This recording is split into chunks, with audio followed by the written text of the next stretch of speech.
1935 के government of India act 35 की photo copy है।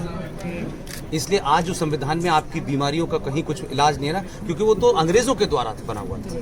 तो हम कहते हैं संविधान में एक पैरेलल व्यवस्था चल रही है। इसलिए सेकुलर भारत भी है, लेकिन उसके बावजूद भी 5,500 करोड़ का मुसलमानों का सच्चर कमीशन का बजट है, जिसमें मुसलमान युवा बच्चों को सिर्फ 10 लाख रुपए 20 लाख रुपए लोन दिया जाएगा, वो वापस न करें, कोई फर्क नहीं।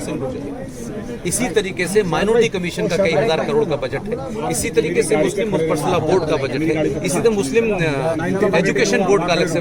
तो जब भारत सेकुलर है, तो फिर ये क्यों है?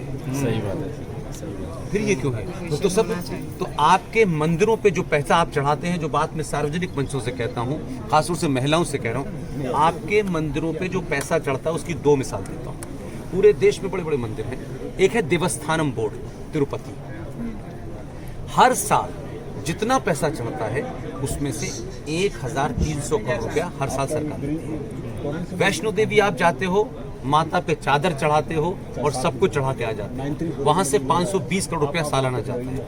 आपके मंदिरों से अरबों पैसा, जितना पैसा सरकार का बजट नहीं है उसके बराबर का पैसा आप चढ़ा के आते हो। आप सोने का मुकुट चढ़ाते हो, वो पैसा सरकार लेती है और उसी पैसे से ये सरकार मुसलमानों की स्कीम चला रही है, IAS बना रही है, PCS बना रही है और गला काटने वालों को सरकार पैसा दे रही है। इन मुद्दों को आपके न नेता उठाते हैं ना आपके लोग उठाते हैं कि भाई जब आप चर्च से पैसा नहीं लेते, आप गुरुद्वारे से पैसा नहीं लेते, आप चर्च किसी और मजहब से नहीं लेते, तो भारत के मंदिरों पे तो पैसा मेरी आस्था का पैसा है, इस पर सरकार पैसा कैसे लेती है? फिर दूसरा, सारे सरकार ने जितने भी हिंदुओं के मंदिर हैं उनका नियंत्रण जो है वो सरकारी हो गया है। यानी डिस्ट्रिक्ट मजिस्ट्रेट अगर अब्दुल रहमान है तो आपके मंदिर उसके अंडर में आएगा।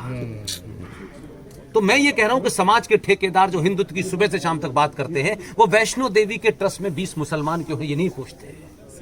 इसलिए आपसे मैं सबसे कह रहा हूं, पैसा मंदिर पे मत चढ़ाइए, वो पैसा आपकी गर्दन काटने वालों के पास जाए।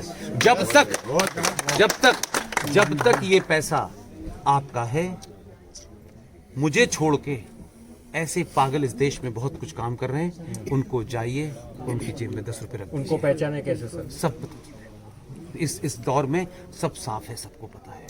इसलिए वो जो लड़ाई लड़ रहे हैं, इसलिए मैंने विष्णु शंकर का जिक्र किया।